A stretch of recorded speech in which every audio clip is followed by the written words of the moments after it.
Game over, man. Game over. You're gonna need a bigger potion. Why so serious? I am Iron Man. This is a tasty burger. Welcome to the In Session Film Podcast. Welcome to this podcast review for November 10th, 2025, and I'm Jaded Duran. And I'm Brendan Cassidy. Hey, thanks for joining us, everybody, for this conversation. I have been looking forward to this one for quite some time. We love ourselves a little gothic horror. Love a little gothic horror. Huge Guillermo del Toro fan. And one of my most anticipated films of the year. I don't know where, again, going back to our January list, I don't know where I would have had this ranked, but very much on the list somewhere. It's just one of those pairings between director and material that makes so much sense. You're surprised that it took this long to get made. Yeah, exactly. That's ultimately where I wanted to go with this as well. It feels like this has been a match made in heaven, something that's been in the works for years, if not decades. And I think that's true. I think that's true. Yeah. I think Del Toro himself has said that this was his dream project and has been trying to get some version of it off the ground as early as maybe like 2005. I don't know the exact year, but I believe it was somewhere in the mid 2000s. So to say it's been a few decades, I think is pretty accurate. Yeah. And it makes sense. Guillermo del Toro, he loves his monsters. He loves his creatures. We'll talk about it. That's going to be a big part of the conversation. So yes, him delving into Frankenstein and giving his take on that classic tale, it just makes a ton of sense. I guess as we get into this, many of our listeners probably know how we feel about Del Toro. We've talked about many of his films here on the show. Is there any other table setting? Do you want to reiterate maybe some of your favorite Del Toro films before we get into this? I guess we can just talk about each of our respective top 3 Del Toro films, because I think we have the same top 3. They might just be in a different order, but I believe you and I share the same brain once again in saying that his 3 best movies, according to us at least, are Devil's Backbone, Pan's Labyrinth, and Pinocchio. Which also kind of feel like this trilogy of sorts, that all 3 of them explore some rather similar themes in some ways. But I still think those are like synergistically, if that's even a word, they feel like they encompass everything that makes a Del Toro film a Del Toro film. And I think they're ultimately his most moving experiences as well. And I think they best represent his interest in finding the beauty underneath the monstrous grotesqueness. Like that's what I love about him. And I think those films embody that perfectly. Yeah. And the way you articulate that, I think, is a great precursor for where a lot of this conversation is going to go on Frankenstein. Sure. He loves his gothic horror, Del Toro. He loves sentiment. He loves bringing some sort of emotional nuance to his creatures. I absolutely love it. Or even his human characters, such as what we see in Crimson Peak, for example. I really like that film a lot. I know you went hard for Nightmare Alley, and although that's not necessarily gothic in a traditional Del Toro sense, but similarly kind of getting beneath the characters in a fascinating. It's a more cynical Del Toro film, which was kind of a neat turn for him, which I thought was really interesting. I feel like maybe that film is our only disparity on Del Toro. Yeah. I know you like Nightmare Alley overall, but I think I like it quite a bit more than you do. I think that's actually one of his better movies. But it's in a way kind of an outlier for him because it deals with monsters in such a different way and isn't nearly as sentimental as some of his other movies. I mean, he is a very sentimental filmmaker, and I think that's actually one of his greatest strengths. I like the way he treats sentimentality underneath the grotesqueness. I actually think he finds some really interesting things to do with it, which is why his films are so unique. Yeah, it's also why, and sorry to get ahead of ourselves here a little bit, but I don't know if I want to get too bogged down in discourse when we're giving our takes on the film, but I am a bit struck by some of the discourse around Frankenstein because either people have not really seen his films in a real way, or they have forgotten the films after seeing them. I don't know, but it's not as if Del Toro has ever been shy when it comes to sentimentality in his films. Yeah. He embraces it quite brazenly. It's loud and proud in his movies. So I don't understand some of the pushback in terms of how sentiment is portrayed in Frankenstein. To me, it is very Del Toro. We'll talk about it because some of his movies, as sentimental as they are, they might feel a bit schmaltzy. Like The Shape of Water does have this exterior of schmaltz to it, but when you actually dig beneath the surface, no pun intended, it there's more nuance and more complications happening there. There's something weirdly ambiguous about his schmaltzy endings, if you want to call it that. Like a film like Pinocchio, for instance, ends in such a way that feels kind of sad and tragic, but it actually has this aura of hopefulness to it at the same time. Like he's very good at balancing emotional extremes, and maybe, again, I don't want to get too ahead of ourselves, but maybe Frankenstein's just a bit more singular in that sentimentality than some of the others. I don't know. But we could talk about that further when we get to that film. But we can certainly debate some of that. I just don't understand some of the discourse that seems to be suggesting that the sentiment feels out of left field. Or at least that's how I've interpreted some of the criticism. That to me is quite bizarre. Just to put it bluntly, if you've seen a Del Toro film and then you watch Frankenstein, that tracks. It absolutely tracks. Yeah, he's a romantic at heart. Absolutely, and he loves giving his films some level of hopefulness or optimism or love. There's some sort of life that he gives to his creatures, and that to me is often full of incredible nuance, and it's why I love his movies. I mean, you watch something like Pan's Labyrinth, and again, I feel like that and Frankenstein, The Shape of Water, they're all very similar in terms of that romanticism.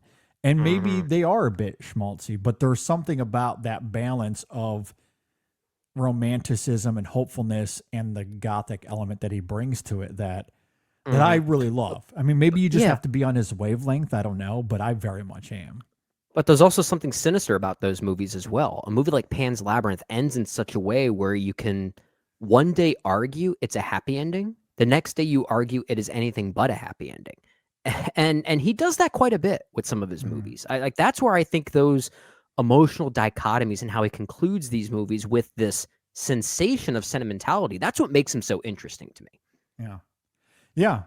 And it's certainly why I'm a big fan of Del Toro. So with that said, I guess we'll go ahead and transition to Frankenstein. Let's let the monster loose. Let the monster loose.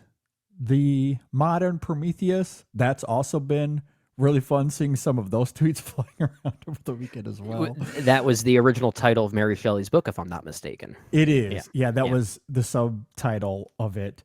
Yeah.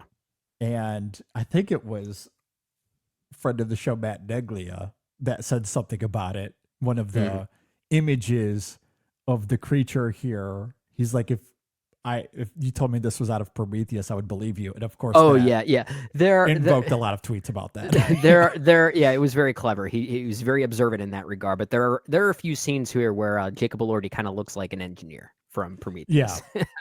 Yeah, pretty funny. Okay, let's go ahead and dig into this. Frankenstein is written and directed by one Guillermo del Toro.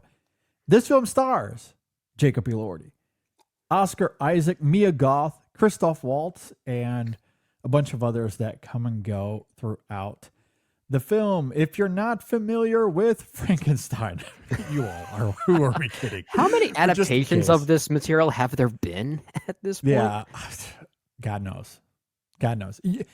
Everyone, I would venture to say every adult has seen or read some adaptation along the way. And I would imagine so. Unless you're living under a rock. Well, and if you haven't, you've at least maybe seen Young Frankenstein, of all things. Yeah. Surely you know about the story. the basis of the story. I mean, the iconography of that classic film from It's 1931, I think it was, like Yeah. that's still all over legendary. like Legendary. everything. Yeah. Yeah, like you see that on Halloween specials all the time, every Yes, year. it is as ingrained in the zeitgeist as anything in American culture. Absolutely. For sure. Oh yeah, great movie. But just that in one. case, this is what it says here. Dr. Victor Frankenstein, a brilliant but egotistical scientist, brings a creature to life in a monstrous experiment that ultimately leads to the undoing of both the creator and his tragic creation. Okay. They That could have sounds like boiled Frankenstein. all of that down to, come on, it's Frankenstein. You know where this is going. They should have just said that. Sounds like Frankenstein. Although, as we'll talk about, there's a lot about this movie that it does deviate quite a bit from. Well, the I want source to get to material. that. Okay, I definitely okay. want to get to that for sure.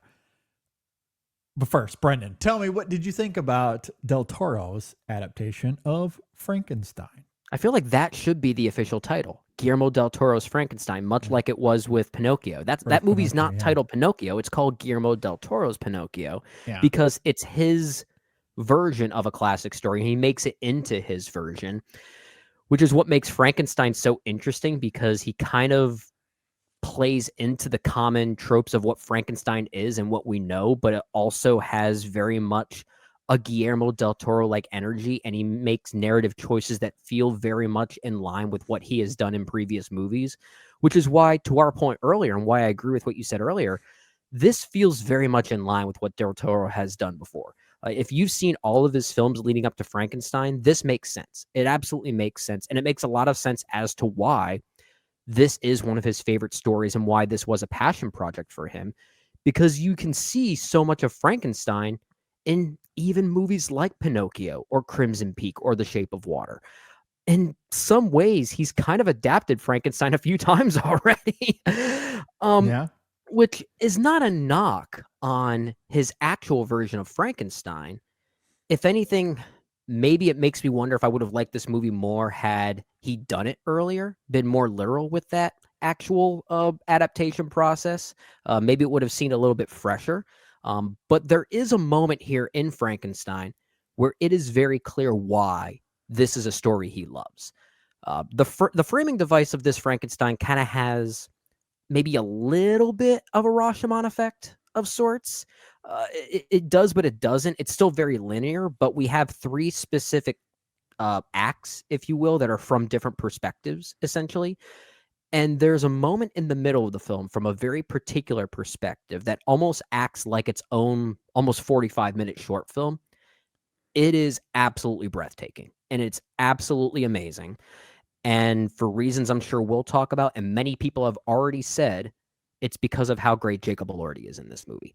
He does exactly what a Del Toro film needs, which is the sympathies and the humanity of such a monstrous creature. And he brings that absolutely in spades. It's all over, especially that section, but it is all over the movie. And his performance is ultimately why I'm still positive on it. But I do wonder if the remaining sections that bookend that great middle sequence fully work for me. I won't get into reasons why, because I'll save that for the later parts of this conversation. But I wasn't fully wrapped up in some of the other things, character-wise, narrative beat-wise, as I was in previous Del Toro films, I'll simply say. I don't think it quite has the strength or the ensemble strength as well of movies like Crimson Peak or even Nightmare Alley to that extent, and The Shape of Water. I think those are stronger versions of this type of story. And I think it makes Frankenstein weirdly feel like still a very good film, but maybe a rather minor effort in Guillermo del Toro's filmography for me. But it does have Jacob Elordi, and that goes a long way. Yeah, I do think this is a thing of beauty. I really liked it a lot. Now, to get this out of the way, admittedly, I do have some issues with the writing. The framing device here is questionable. It's a bit baffling given the dramatic urgency of that opening sequence, and it leads to some obvious contrivances as the film unfolds. But that said, the story has always operated as an allegory, and the film isn't pretending otherwise. Del Toro fully leans into the narrative as a fairy tale, as he tends to do. That is the Guillermo del Toro special. So I don't necessarily need this film to connect its framing device to its dramatic urgency. In fact, I think it's kind of silly too, given its approach and thematic through line. But I do recognize the disjointed nature of the framing structure. I can understand why it might be bothersome to some audiences. I just think it's not that big of a deal here, since the film is clearly operating on a more thematic, emotional basis, again, with how it's much more allegorical in nature. And on the same token, it's why I'm not too concerned with its tropey first half, because the film needs to set up its characters and its narrative baseline. There Absolutely. are some visual distinctions that I really do love, but on the whole, the creator section is mostly what we'd come to expect from a Frankenstein adaptation. Though I do think there's something to be said about execution, and I do want to talk more about that as this conversation goes.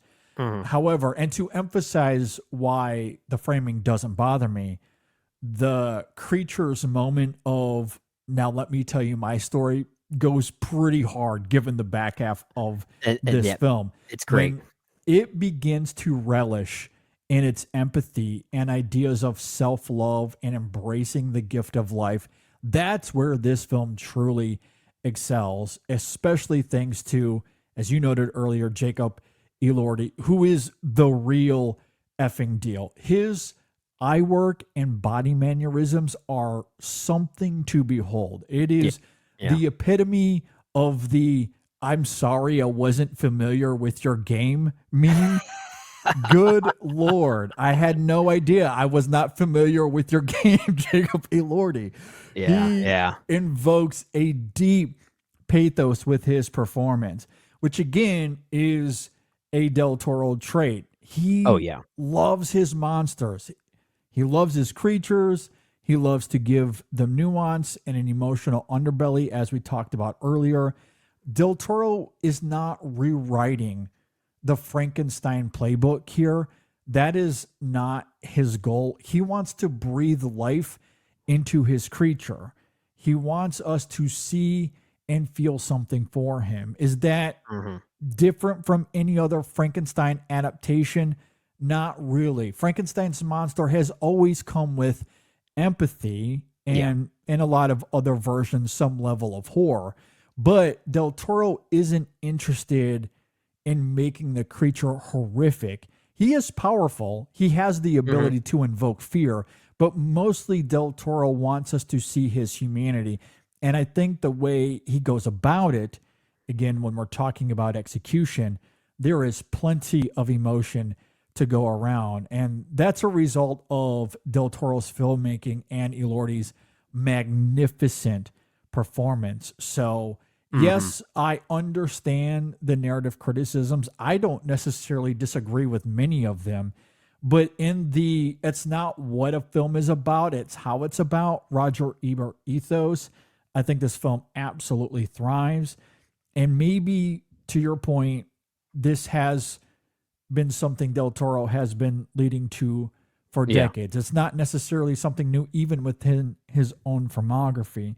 But the reverence he shows this material, the emotion that he injects here, you can really feel his passion. And I think he wanted to do something new and different while still maintaining not just the traditional Frankenstein lore, but what we see in the novel, especially, which has been somewhat muddled over the years with all of the various adaptations. Yeah, So even I the do original love from that. 1931 isn't the same as that. Exactly. Exactly. So he wants to show reverence to Frankenstein iconography and the general cultural impact that the character has had, but also going back to that original novel, while again just staying within his ethos and not really delving too far from that. And honestly, I don't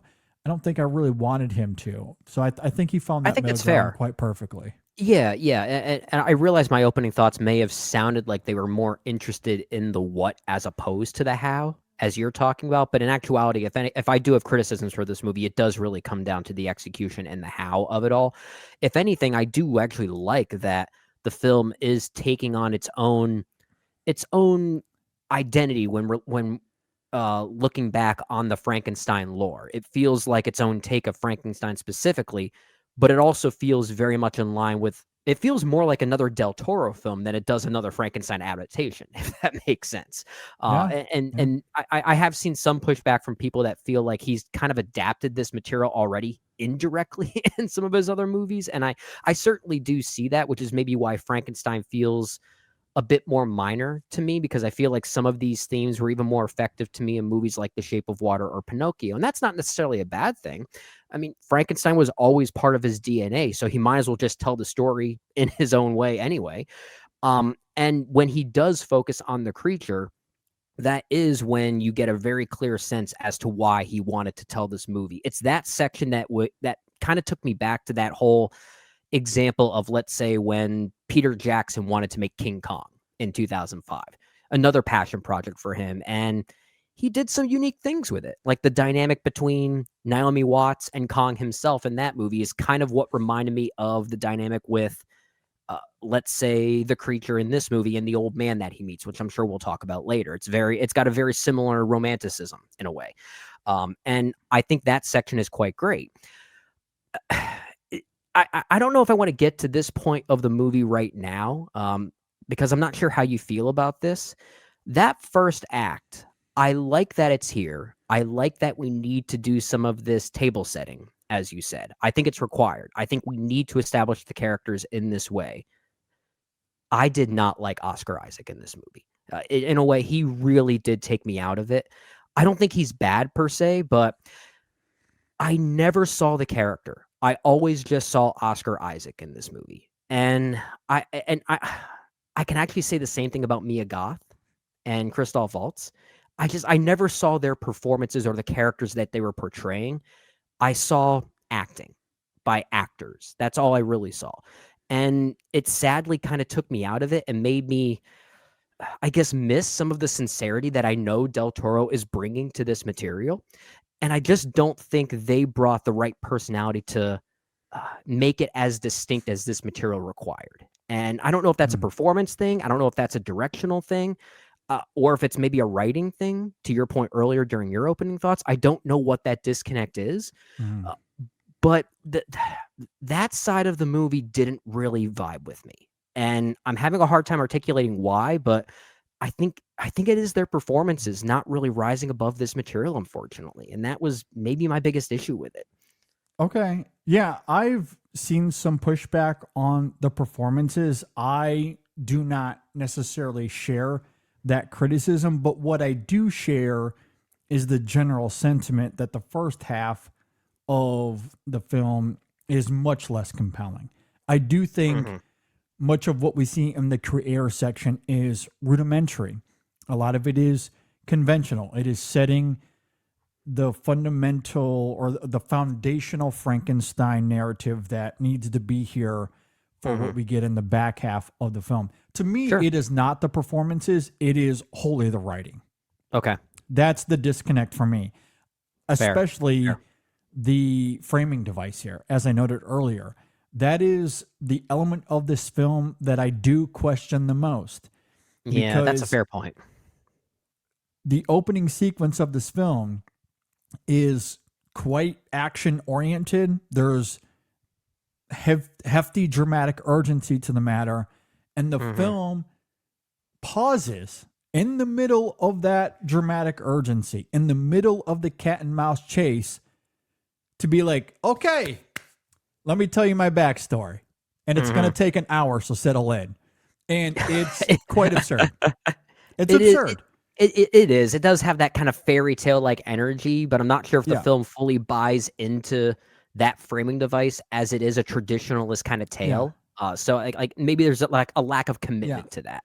Well, and again, going back to my opening thoughts, I am ultimately able to overlook how jarring that is, because I do think that the film, in the end, is maintaining that classical allegory nature.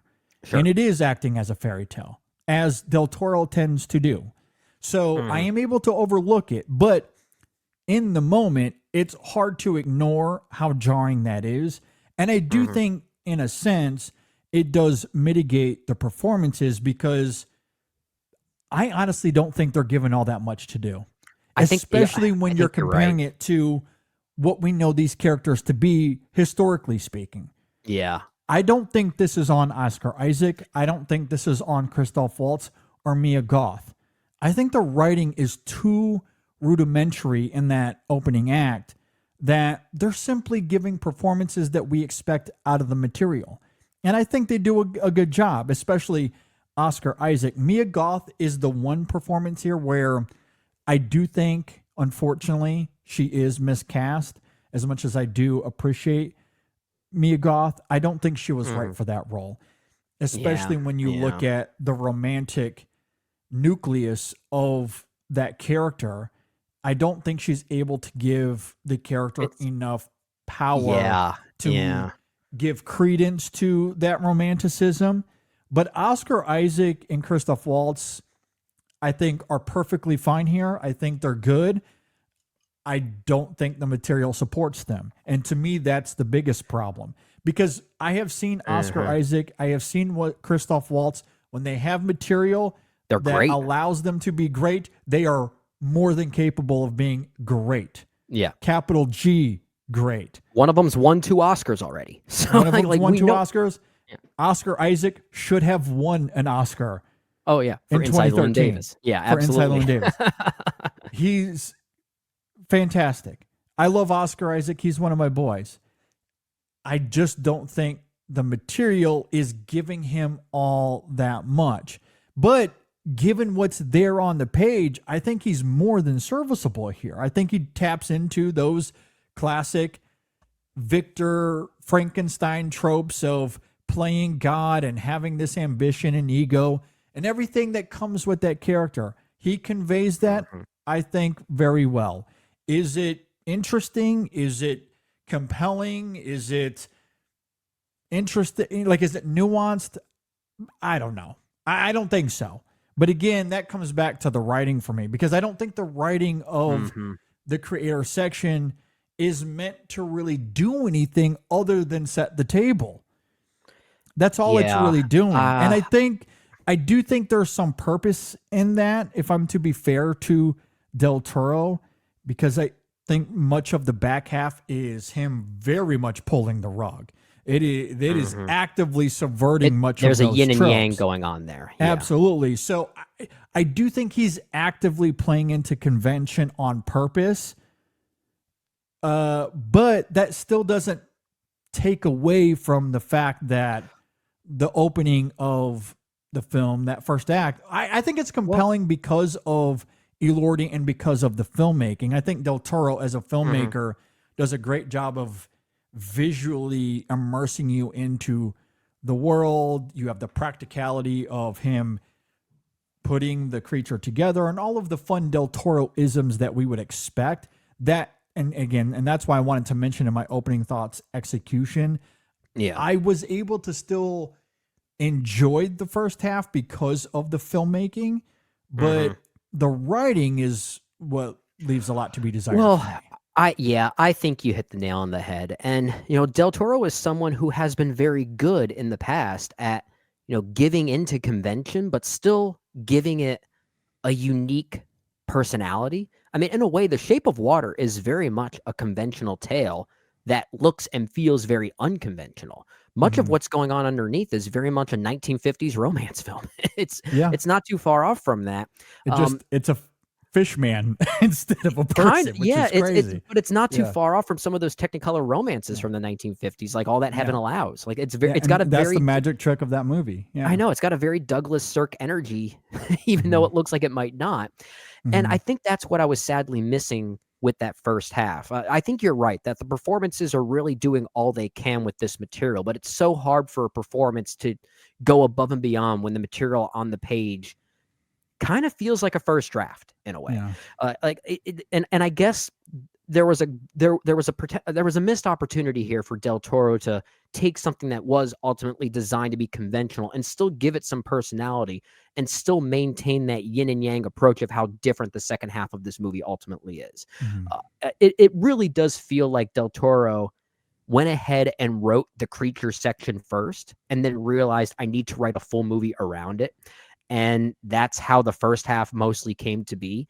I'm not criticizing the length of that first half or anything like that, but I think you're right that there's just that spark and that personality that Del Toro usually brings to even his conventional material is just not there. And that is ultimately why the performances suffer because of it. They're just not given the right material to do anything creative with it. And sadly, yeah, Mia Goth, she kind of just feels like stunt casting in this movie. Like it's almost like it's obligatory to have her in a horror movie, and that's ultimately why she's here. But again, very capable actress. She has delivered performances that should have been nominated for Oscars, like Pearl, for instance. So like we know that she's also capable. I think you're right that it's really just the blank slate of material in that first act that underserves a lot of what's going on there. Yeah, the writing I do think is, I hate to use the word bland. It's what is expected. Maybe that is the best. It's pretty way vanilla. To, it's pretty vanilla. It's vanilla. It's conventional. But again, I do think Del Toro is doing that purposefully to subvert what comes later. And in the middle of that, I'm still fascinated by the set designs, the practicality of it all. The visuals I still think are lush. The creation of the creature and everything that goes into that is compelling. So I was still with the film from a filmmaking perspective. I think Del Toro does a great job there of investing me into the film, but the writing does teeter with that. And ultimately, I do think there's a disconnect, especially when you couple that with the framing device, which again is just odd, as we noted earlier. But what I do really love with this film and that setup and what comes later, and again, this is the main thing for me, given that I think this film is acting more thematically than anything else. And what's so fascinating to me is that, as we've already somewhat alluded to, Del Toro is invoking much of the classical thematic underbelly of Frankenstein, in the sense that it dabbles into the hubris of creation, the drive of Victor to play God by conquering death, the ethics and morals of science and what that means. It also denotes the consequences of abandonment regarding the creature. The film flips the mirror of who the real monster actually is. All of those foundational themes are here, but what's interesting to me ultimately is how Guillermo del Toro attempts to subvert them as it becomes this rumination on forgiveness, self-love, identity, and the gift of life. Much of what we see in the back half of the film is the creature having to come to terms with his existence, somewhat similarly to the novel, but not exactly in the same way. And he does struggle mightily given the harsh treatment he encounters. On multiple occasions, he tries to find ways to find death, but it never comes. So unlike the novel and unlike many other film adaptations, in the end, it's not about revenge. It's not about guilt or mourning, but rather the creature discovering his capacity for love and self-acceptance, that despite what he looks like and how other people have treated him, he's been given the gift of love, and that's something worth embracing. Del Toro has talked about this idea that imperfection is the condition of life.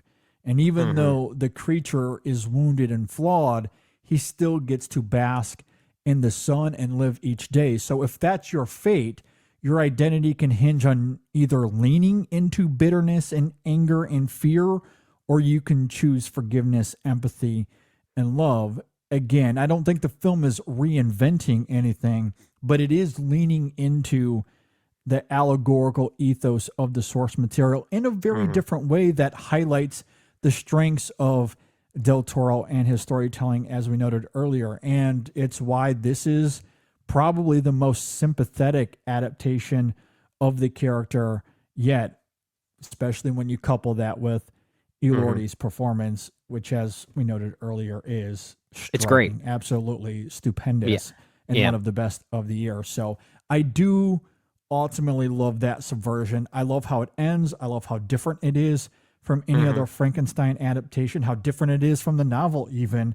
Again, really reining in that Del Toro romanticism. Even if we've seen versions of it before, there's something about the execution of that specifically here in the back half of the film that, in a vacuum on its own terms, I was still smitten by it. Yeah. Yeah, I was still moved by the end too, and that's mostly because of the Jacob Elordi of it all. And it is still from his perspective when we get that final moment of reconciliation between him and his maker. So it ultimately works in that regard. I'm not sure if I fully bought into the emotional weight of it from Frankenstein's point of view, but I think that's maybe the framing device failing the arc of that character more so than the Oscar Isaac of it all. I think he's more than capable of selling those notions of forgiveness. I'm just not sure if the framing device gets us there properly, but Jacob Elordi, it's still from his perspective, so ultimately does work. Well, and sorry to butt in real fast, but to echo your point there, and why the framing device, especially at the tail end of the film, I can somewhat forgive the jarring nature of it at the beginning, as I noted earlier. But where it does become disruptive to me a little bit is at the tail end of the movie, because there's a whole sequence where Victor is chasing the creature, and the visuals there, I think, are stunning. You've seen them all over social media. They really are great. The cinematography to the film is lush and evocative. However, in that sequence, again, going back to the dramatic urgency of the film, I'm trying to find a way to kill you. He even gives them a stick of dynamite. There's all kinds of dramatic urgency at play, conflict between the two. But with how the framing device is, when we cut back to the ship, which is moments later after the creature attempts to kill Victor, or at least hurt him quite significantly, we're moments after that at the end of the film, and then all of a sudden there's this huge tonal swing to I forgive you. And look, I understand, like, the emotion works for me because, again, of the allegorical nature of it and Elordi's performance and the subversions of the second half. But the framing device there, I do think, hurts. It gets in the way. Film, like, I can understand why some people aren't able to overlook it or overcome it. Like I was able to overlook it in the moment quite easily because of Elordi and the cinematography and the craft. But it's like Del Toro as a writer is just constantly getting in his own way. I think that's what it is. And everything else I think is really beautiful. Like, those sequences are so gorgeous. I just wish Del Toro kind of just step aside for a second. There's a line that Victor Frankenstein himself says at the end, and I guess this is kind of a spoiler of a sort, but he has a line where he actually says, "I am sorry." And in the moment, I thought to myself, I'm not sure if I believe you. And I don't know if that's the intent. I don't think that's the intent. Yeah. And I think, again, that's the framing device and the writing getting in the way. It is strange. Like, especially when you think about the linear sequence of events. It's chase, huge conflict. Victor almost dies, chases him onto a boat. He gets shot off the boat, chases, finds the way back onto the boat. And this all happens within a matter of minutes, really. Yeah. And then he gets onto the boat, and then all of a sudden it's like, okay. It becomes kind of a traffic jam to get to the end. It is contrived. I felt the contrivance. I did. I admittedly don't love the framing device here, but there's something so beautiful and lush about the film emotionally, and a lot of it also is Elordi's just, again, stupendous performance that I was willing to overlook it. Well, one of the things I want to touch on, and you were alluding to this with regard to the creature's own arc and how he does discover self-love and compassion and forgiveness, especially in that second act. And this is something I love about Del Toro in general, and how he takes really what is essentially a war-torn backdrop and uses it in a very symbolic way.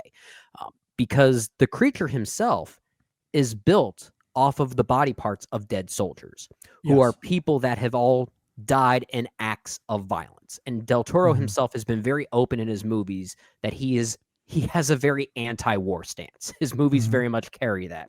And I love the irony that a creature that was built off of people who either killed or were killed in such malicious ways is then designed, maybe or inadvertently designed, to find love instead of violence when people still treat him violently because they don't understand him. And I love that irony that he is built off of. I love that too. Yeah, built off of people who experience maybe some similar acts of violence, but for different reasons. Like I think that really does a great metaphorical thing to tie back to what you're saying. Yeah, like I do think there is great attention to detail. And when you hear Del Toro talk about this movie, he is able to connect the dots that people are seeing. For example, he has already reiterated that the scars on the creature's back match the dress that Elizabeth wears throughout the film, or that the scars on the creature's face are representative of this statue of Victor's childhood that he worshipped. Yeah. So like there's a great attention to detail here. When it comes to the practicality of putting the creature together, absolutely, I do think there is attention to that emotional and thematic detail. No doubt about it. Del Toro as a storyteller, when it comes to crafting the emotional aspects of these characters, and again, the symbolic fortitude of it all, that is where he is at his best from a writing perspective. Perhaps could use a partner to help him flesh out the plotting and the framing to get us from A to Z. That's not his strengths as a writer, at least in this case. Yeah, I think it might just be less so the maneuvering of the story and maybe more so all of the dialogue. Because I think some of his best written movies are the ones that feel less spoken, if that makes sense. Like a movie like Pan's Labyrinth doesn't have a lot of dialogue when you really go back and think about it. It's not a silent film, but the characters aren't constantly explaining their motivations like they are here in Frankenstein. And maybe that does add to the murkiness of what we're talking about. Perhaps. I think the back half of the film, again, the creature sequence, I don't think has a lot of that pandering dialogue. And it doesn't. I agree. Even when there is dialogue there, I think it is quite poetic. Specifically, the sequence between the blind man and the creature becomes a very different movie. Yeah, I agree. I agree. And that's why I go back to the opening sequence, the creator sequence. I think it's nothing but table dressing. It's nothing but setting the table. I don't know if he put a whole lot of effort into the writing in terms of dialogue or plot mechanics. I think he just wanted to give us the familiar so that way we can easily submit ourselves to the story, so that when the time comes, when the film is at its most important, he's able to really tap into his main goals here as a filmmaker and a storyteller. And that to me is when the passion of this film comes through the most. Sure. And the cinematography is at its most gorgeous. It's when the music is perhaps at its most dazzling, and you get that empathy and those ideas of self-love and embracing life in Elordi's performance that is striking. It really is one of my favorite performances of the year. Oh, I agree. He's truly remarkable. I think it's going to get some awards love. I really do. And I hope so. I really hope so. I think this movie in general is going to get some pretty big awards love. Like it seems like some of the critics really started to go for it towards the tail end of its release. I think it's holding a 78 on Metacritic right now, which is actually pretty good. And given the lushness of it all, this does feel very much like the Academy's pick for the best like built movie, the one that emphasizes filmmaking and construction of movies. Like it kind of feels like this might be their darling in that regard, and I can certainly see that happening. I could see that being the case. Yeah, I could see that as well. I mean, again, I love the cinematography here. I know there's been some pushback on it, but that typical Netflix sheen, I just don't see it here. I don't love the CGI wolves. That to me that's bad. That's was bad. not great. I will say I did sometimes sense that that straight to streaming sheen that we sometimes get. But again, like I don't think that's the movie's fault. Like that's, if anything, that's the digital transfer of a great looking movie to a medium that it really shouldn't be experienced in. And sometimes we have to learn that there is a difference between what is captured on a film versus how a camera captures it, and that's what makes great cinematography. Because in the case of this movie, I agree, the cinematography from Dan Laustsen is really good, but it's the way he frames certain things, the way that the camera chooses to move in certain ways, not at all what the digital rendering was. And as unfortunate as it might look sometimes, I can imagine seeing this in a theater would have been mind-blowing. No, I agree, because the wide angle lenses that he uses here, I think, showcases the set designs masterfully, and the set designs themselves are really great. Or you think about the close-ups that we get on the actors throughout the film, especially Elordi, and it creates a sense of intimacy. So I think the cinematography here is lush and gorgeous. The set design, the costuming, all of that is really great. I could see that being in the awards race as well. Yeah. And then there's Elordi. I do want to expand further on Elordi, because I feel like I just goo-goo gagging over him in a broad sense. But now we're going to goo-goo ga over him with more words. Exactly. Because the physicality he brings here is extraordinary on many levels. In terms of his somatic demeanor, he is imposing as you would expect, but it's the way he embodies innocence and curiosity and fear and indignancy that is just so absurdly moving. One of my favorite examples is when he cuts his hand and Victor starts barking at him. So he stands up, and again, credit to the cinematography here and the framing, because when he stands up, the camera is behind Elordi. So the creature towers over Victor, and you immediately see Victor quiver in helplessness. That was It's a pretty really funny great shot. Yeah. But at the same time, it's less the physical intimidation in the creature and more so his fear and his pain and his uncertainty that is more felt. Similarly, I think about the moment he has with Elizabeth, where he gives her a leaf, and there's this deep focus on Elordi's eyes and facial tics, and what he does in that moment is just straight up magical.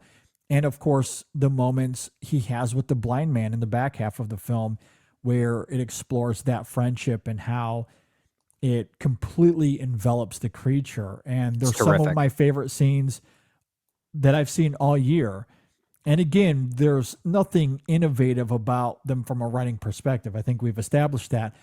It's all about those incredible performances and the empathy that Del Toro gives them, and how he taps into that with his framing and composition.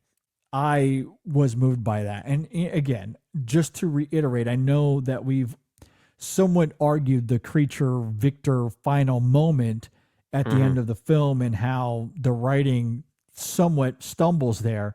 Yeah. But again, just looking at how it's framed, and especially Elordi, he is the embodiment of human elegance. It is incredible. And again, to me, it's the power of subtlety, which I've talked about countless times on the show before. The physicality he brings to the The performance is great. The voice, the tone in the register, all of that is great. The emotional nuance that he taps into on an emotional level, it's just it's awards worthy. Truly, I know this type of film doesn't tend to get a ton of awards praise, although we're talking about Del Toro, so maybe that's ironic given that he's already won Best Picture for a movie like this.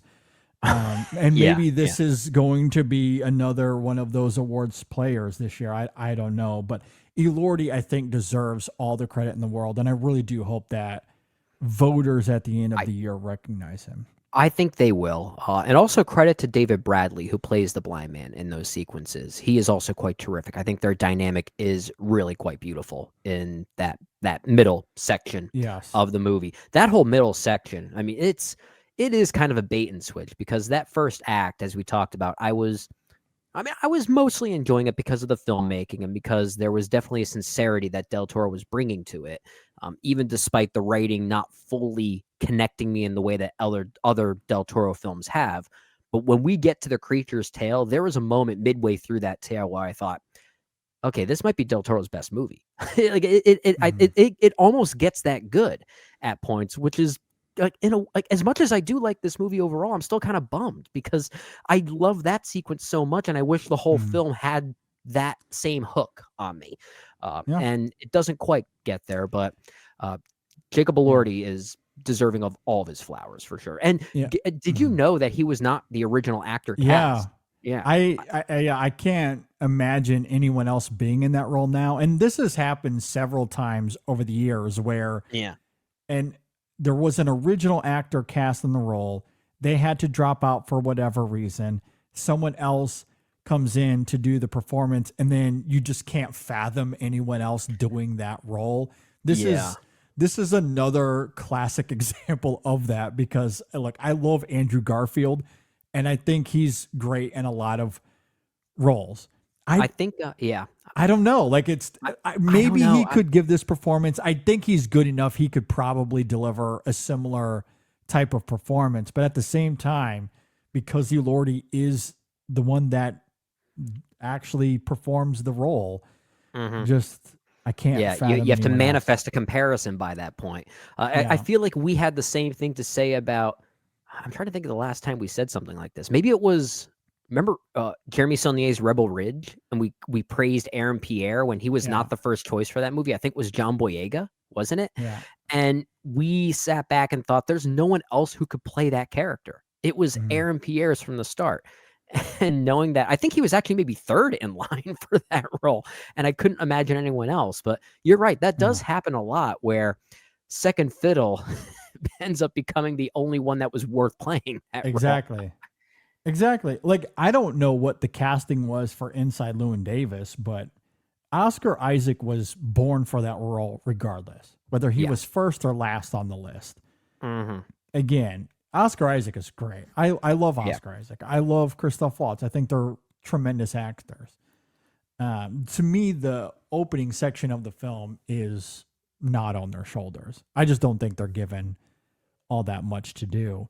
That's fair. And maybe the difference between myself and you, and perhaps a lot of others as well, I can recognize the conventional approach to that first half, but I still had a lot of fun with it. I still enjoyed it for what it was.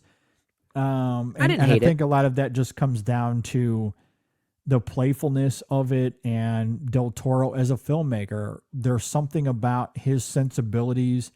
Again, the practicality he loves to bring to his sets and the way he builds out the creature, and some of those interactions that Victor has with the creature, the interactions that Elizabeth has with the creature. And maybe it is solely on Elordi in those moments, but there's something about how the camera captures Elordi that is ravishing, that makes up for any of the flaws I have during that whole sequence of events. That's fair. I think it's tremendous, and I totally makes up for a lot of those gaps. And then when you get to the back half and it's solely on the creature, then it's the film is cooking with gas at that point. Yeah. Where do you think this might rank for you in Del Toro's filmography? I don't know if you've done that exercise, and it might be premature. I haven't. I mean, okay, this is off the cuff, so do not hold me to this. I love doing this to you. I love pulling the rug from under your feet and saying, rank this right now. Yeah. So there's the three we mentioned earlier. Yeah. Then, I still have a lot of affinity for Kronos. I think is very good. It's a weird movie. Have that over this. I love Pacific Rim. I know it's a very, very different movie, but man, do I have a lot of fun with that silly, goofy ass movie. It's great. And surprisingly emotional. It's not my favorite from Del Toro, but I'm with you as far as having a lot of fun with it. I like of his blockbuster movies, like his big action spectacles, that's my favorite of them. Oh, interesting. Okay. Yeah. I'm still a Hellboy 2 guy, but I can see why Pacific Rim goes for you. Yeah. And I still have an affinity for Crimson Peak as well. I just love the gothic. That's high for me. Yeah, I would say the three we mentioned earlier and at least Crimson Peak. From there, I'm going to have to wrestle with it. I might prefer Pacific Rim to this. I would say I probably would take Kronos over this. So probably those five, and then maybe Frankenstein slides in there right after that. Yeah. I need to rewatch a lot of these movies, especially some of his blockbuster films. It's been a while since I've seen the first Hellboy, but I've seen Hellboy 2 quite a few times, and I actually think that's a very underrated blockbuster. I love that one quite a bit, and even Blade 2 I love quite a bit as well. I like Blade 2, yeah. But the reason why I bring up the ranking exercise here, because I'm looking at my preliminary ranking for Del Toro, which I don't even have shared as a public list because I don't feel like it's ready to share. And I'm thinking that, is it possible that the only Del Toro film I have ranked below Frankenstein is Mimic? That means I might have this second last now that I think about it. Because I do have a lot of fun with Pacific Rim, and I love the Hellboy movies. I think Kronos is really good. I think The Shape of Water is also really good. Crimson Peak and Nightmare Alley, I know I'll take over Frankenstein.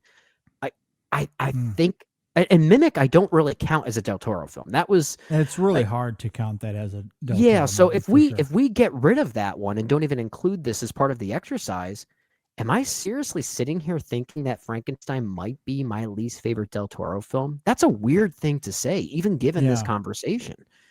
Yeah, and based off the discourse, I don't think you're going to be alone in that. But again, I can recognize some of where it stumbles from a narrative perspective, but I think the rest of the film is too good. It's too good. Again, it kind of circles back to the very opening of this conversation before we got into the review, where we were talking about the sum of the parts of a movie. Yeah. As a collective, I don't think it's as good as The Devil's Backbone or Pinocchio or Pan's Labyrinth. I think those are his masterpieces. But I think when this film is at its best, for me, it is operating at the same level as movies. I agree. Unfortunately, it's not able to come together collectively. But I didn't dislike when it stumbled. I just felt it stumbling, if that makes sense. And I recognize the conventionality of the opening, but I still think there's some good to be had there, especially once Elordi comes into the picture. Admittedly, he comes in probably 45 minutes into the movie. But once he comes into the fold, the film takes on a new element and it amplifies the greatness of this movie. And again, once you get to that back half, I think it's as good as anything he's done. That's why I'm struggling, because I think this is simultaneously one of his better movies and then one of his lesser movies. It's somehow both. And that's why I sit around that 4 or 5 range, like just beneath that top tier. I don't think it's too far removed. And for me, it just comes down to when this film is elite, it's capital E elite. I think it is really, really great. and maybe even one of the best of the year. But again, it ultimately probably won't crack my top 20 because again, I can't always ignore some of those issues. And I certainly do recognize them. They just don't bother me as much as it has for other people, I guess. I mean, and also saying it this way too, like if Frankenstein is my least favorite Guillermo del Toro film, it's also a film I'm probably going to give like a 3.5 out of 5 on Letterboxd. And if your worst movie is getting that grade, I mean, doing okay. holy Yeah, you're lordy, doing good. pun intended, you're doing Yeah. something right. You're doing something right. Holy Yeah. shit. Yeah. I still think it's quite good. I think there's a lot to love here. And yeah, I really enjoyed it a lot. And I very much look forward to watching this again at some point. I probably won't get a chance to revisit this before our year-end awards, but at some point I would love to give this a go because I really did enjoy it. And again, I love how it departs from previous adaptations, the original source material. It just becomes very Del Toro in its themes and in its character arcs. There and was there's- there was a moment where I thought he was going to sandwich in an adaptation of Bride of Frankenstein for the final act. I was wondering about that too. I wonder if that was deliberate. Yeah, I mean, it's clearly foreshadowing that to some degree. Yeah. And knowing Del Toro, the chance for him to give us another creature, so to speak. I mean, I could have easily have seen him go down that route.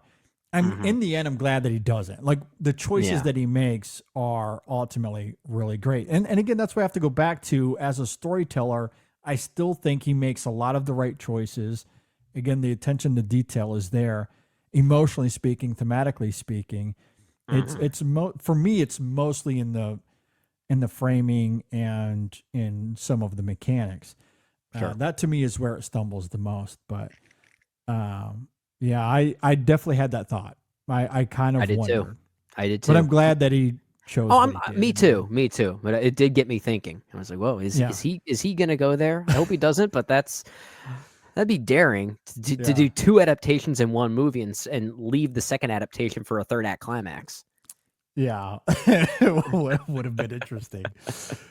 Yeah, I enjoyed this a lot. Do you have any other final thoughts before we get out of here? Good question. We mentioned the CGI wolves; they do not work at all, unfortunately. Mm-hmm. We haven't really called out Alexandre Desplat's score. I think it's good. I don't think Mm-hmm. it's as memorable as some of his other work or even some of the scores for other Del Toro films, but I still think it's effective here. I think it Mm-hmm. definitely serves its purpose and it's overall very good. Yeah, I enjoyed it. I listened to the soundtrack earlier today, and I would agree with you. It's not quite as memorable as his best work, but I think it's more than serviceable for this movie. I enjoyed it. I think it works great here.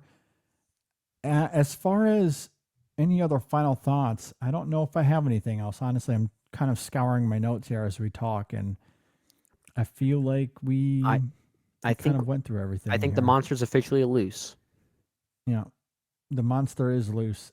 Yeah, I enjoyed it. I personally recommend it, but I don't know. At the same time, given the discourse, maybe take that with a grain of salt.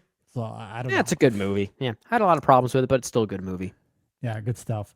All right. If you agree or disagree with anything we had to say here, you can leave a comment below if you're watching on YouTube. If you're listening on Apple Podcasts or Spotify, hit us up on social media, Facebook, Twitter, Instagram, Blue Sky. You can email us in sessionfilm@gmail.com. All right. We have another review coming this week. We actually have 2 reviews coming later this week, I believe. So Brendan and I, we are going to get together to talk about Lynn Ramsey's new film, Die, My Love. And then Megan Kearns and Lane Mills are working as we speak to find time to review Predator Badlands. I have not had a chance to see that yet. I don't think you have either, Brendan. No, if I'm not looks mistaken. fun. Looks like a fun movie. Yeah, it looks fun. Yeah. I just got to find the time. It's crazy busy for me, as always. So I need to find the time to see Predator, Badlands. I got to see Begonia still. I have some catch up to do before we get to our year-end stuff. Lucky for you, Judy, we're gonna have another catch-up episode at some point this month. Yeah, and I do have access to Begonia, so I'm gonna try to see that this week. Okay. Jay Kelly's coming up. Train Dreams is coming up. Hamnet's coming up. It's about to get real busy. However, don't forget Avatar: Fire and Ash. That's coming up in December for sure. At some point, I don't know if you've had a chance to see it yet. Because I do want to have a full review of this. If not you, then I might get together with Megan Kearns on this. I want to talk about Nia DaCosta's Hedda. I've seen it.